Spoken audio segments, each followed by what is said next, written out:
Ngayong araw mga guys, ito na nga pala yung day 1 ng pagte-training namin sa aming bagong papasukan na trabaho. Dahil wala nga akong pag-asa na mapili dun sa mga binibigyan ng iPhone ni Ibana, kaya nag-apply na lang ako ng work. At dito nga pala kami magte-training ngayon sa may Marikina, sa main branch ng Lolo Buds, Manok. Ganito nga daw pala yung mga kailangan namin matutunan at mapag-aralan. Ayan nga pala si Kuya Buki, siya nga pala yung magtuturo sa atin kung paano ba yung tamang pag-iihaw ng mga yempo at manok. Kaya sinubukan ko na kaagad, kaso lang, parang mas nauna pa masunog yung nag-iihaw kesa dun sa iniihaw. Aray ko po. At ito nga din pala yung kasama ko sa pagta-training, si Sir J. Tam, ang CEO ng Lolo Buds. Sabi ko nga niya kay Bossing J. Tam, parang training pa lang, hindi na ako tatagal. Parang mapapaiksi ata ang buhay ko dito. Kaya kung wala kayong ginagawa, ay samahan nyo muna kami dito sa aming trip. Let's go!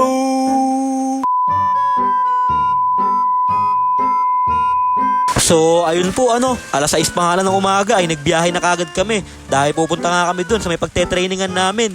Kaso lang yung kasama ko dito na mag-training, nakasasakyan, big time.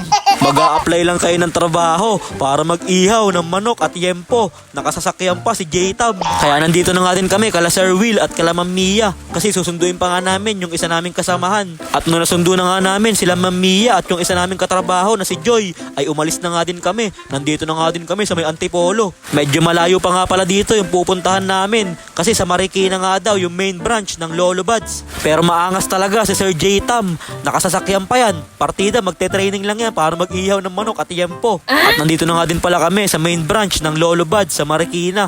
At madami nga din pala kami dito. Madami magte-training sa amin. Kaya panigurado ay madami kaming walang matututunan.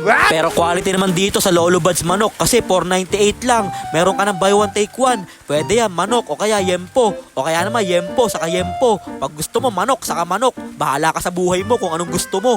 At dito nga lang din pala yan sa may Marikina. Hindi ko nga lang alam kung saan ba mismo yung pwesto nila. Bahala kayo, hanapin nyo na lang. Kasi madali lang naman to hanapin. Tabing kalsada nga lang sila. Ayun bang angas. At nandito nga din pala yung manager ng Lolo Buds Marikina na si Ma'am Tricia. Tamang ayos nga lang siya dyan ng mga plastic na pinaglalagyan ng yempo at manok. Parang nga daw mamaya pag madami nabili ay nakaayos na daw lahat.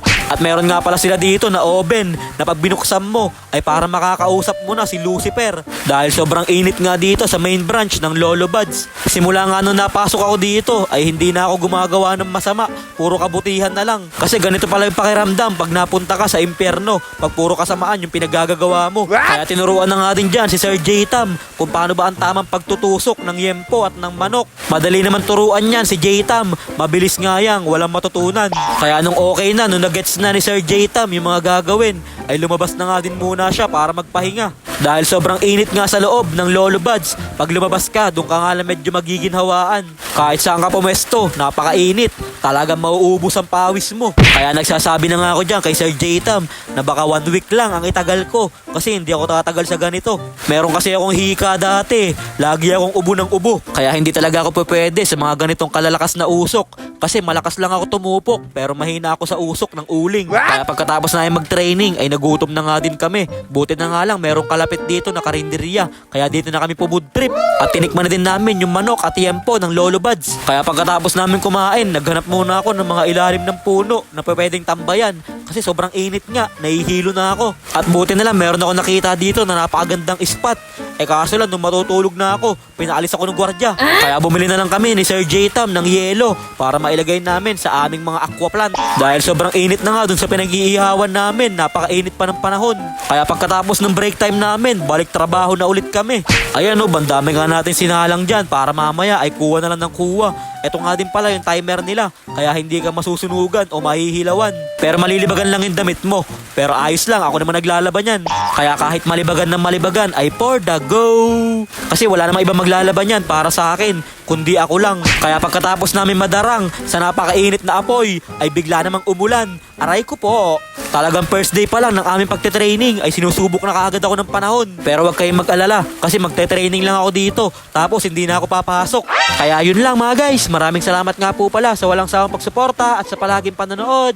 I-follow nyo na si Ninin Vlogs para sa mga susunod pang vlogs. Mag-ingat po kayo palagi. Bye-bye! Yo!